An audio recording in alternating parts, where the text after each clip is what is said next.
Welcome to the Chop Shop, and if you can't tell, I am excited, and I have every reason to be.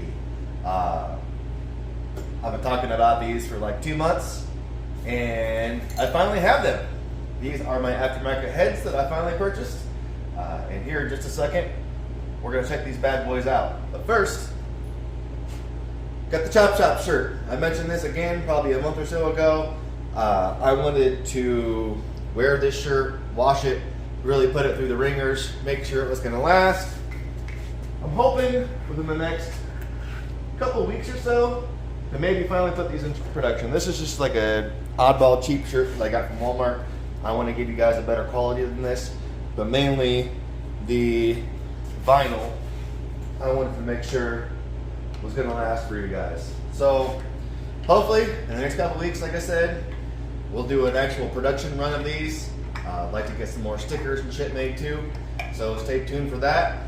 But without any more spamming you, let's check out these fucking heads.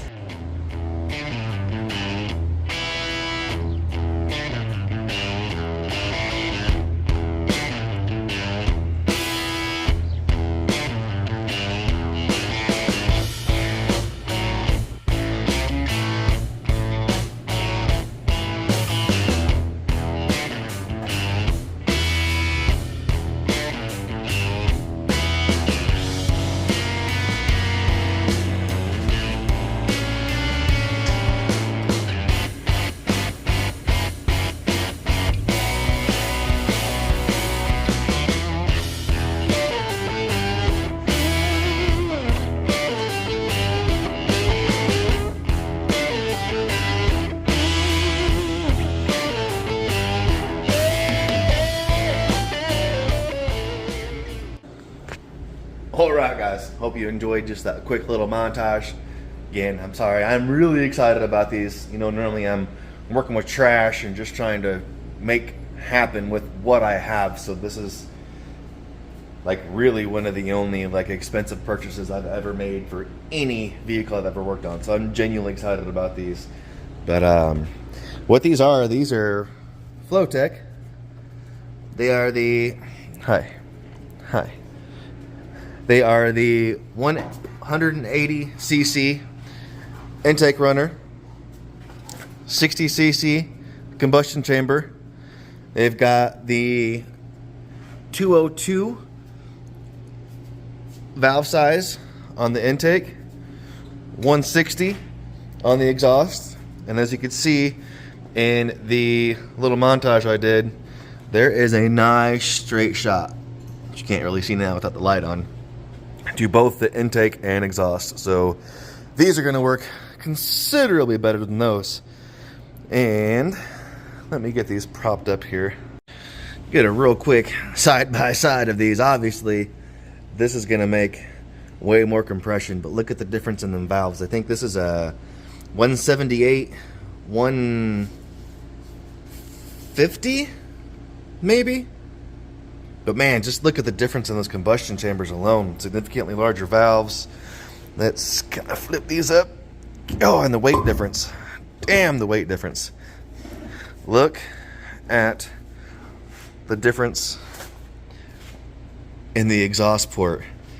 Not only the shot to the valve, but just the dramatic size difference. Damn. Oh, guys.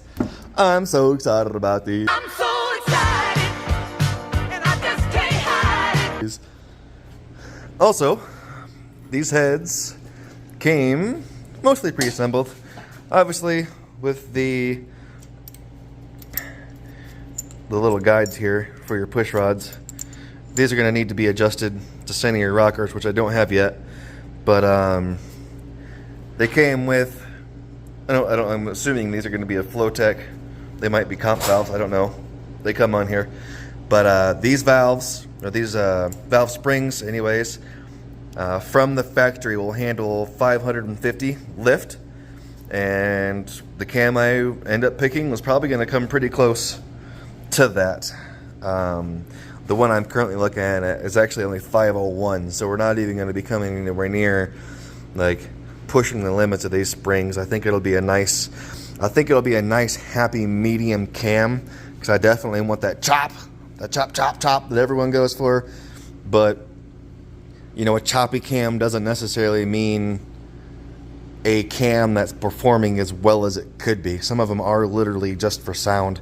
I want a happy medium. I want that chop, but I would also like to see like 6,000 RPM and be making power there. So again, I haven't decided on that cam, but yeah.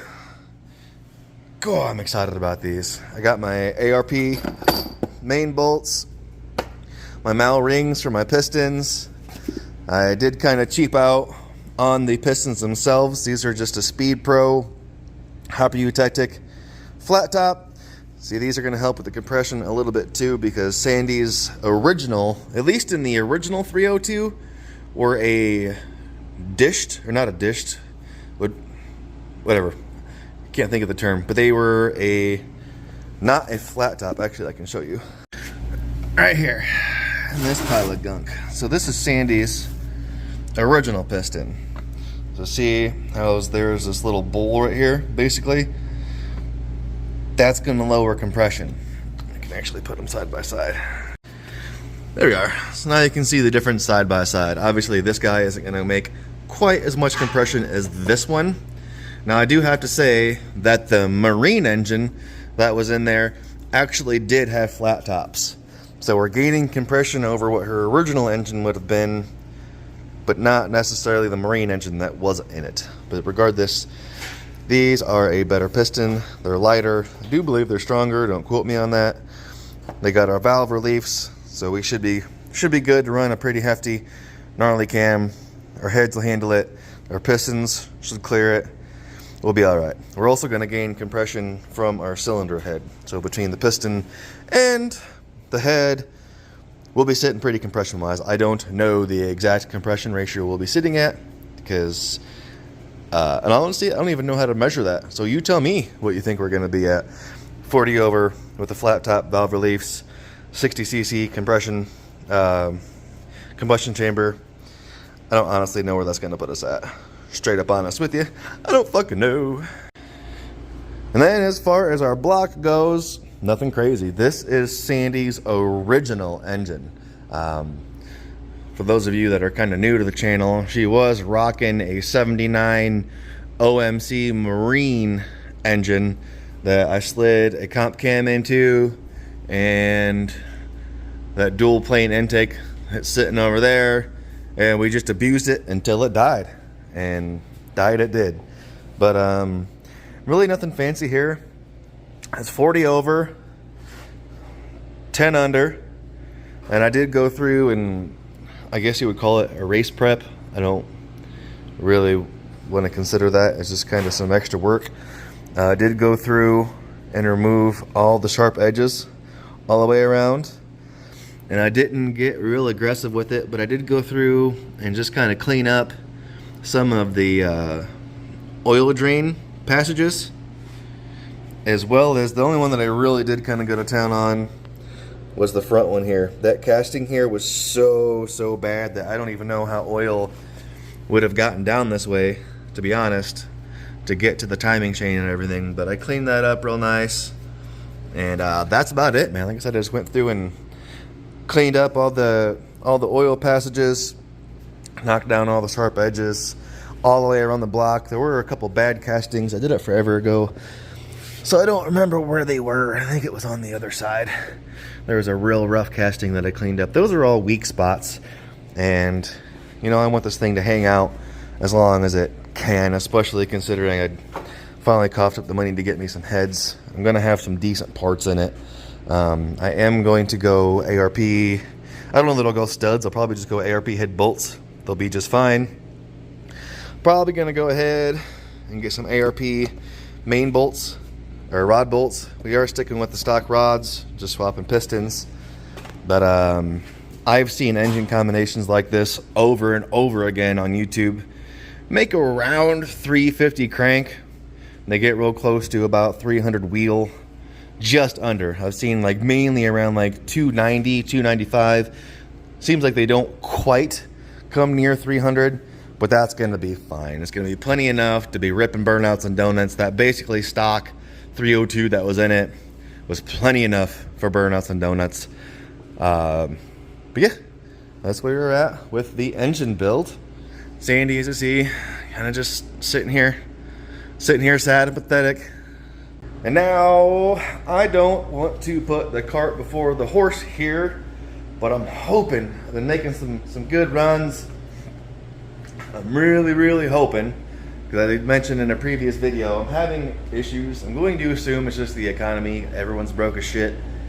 Selling some of Sandy's old shit. I think I've decided I'm going to keep her rear end, just swap axles. But there's another little project car I've had my eye on for quite a while. The guy who has it actually is where I bought the cheater slicks from. I'm hoping maybe I can finagle him down on price a little bit. If you follow me on Instagram, you know what I'm talking about. If you don't follow me on Instagram, I'm not going to tell you. But haven't purchased it yet. I'm really hoping maybe the next week or so bring that thing home. And what that's going to allow me to do is use Sandy's 3-speed with that her shifter. Probably reuse this intake manifold, carburetor, valve covers. I may or may not keep these valve covers. I really do like them. They might find their way back up onto Sandy. But my Ford Performance dual plane, my Holly 600 here, and either Sandy's original cam, that choppy, it's a Comp 268H high energy. That's what this girl is right here. May find its way into that engine, or wrapped up right here is a factory spec Ford Lightning cam. I actually have two of those. I've got that is a legitimate stock grind Lightning cam, but also here in the Lightning block I do have, I don't remember the specs on it. It's not that much different than the factory Lightning cam, because if you don't know if you know this or not, you can't run an aggressive cam in the Lightnings because of the speed density computer in it. It just won't read it. But that, what do you have? What do you have? Drop it. Drop it.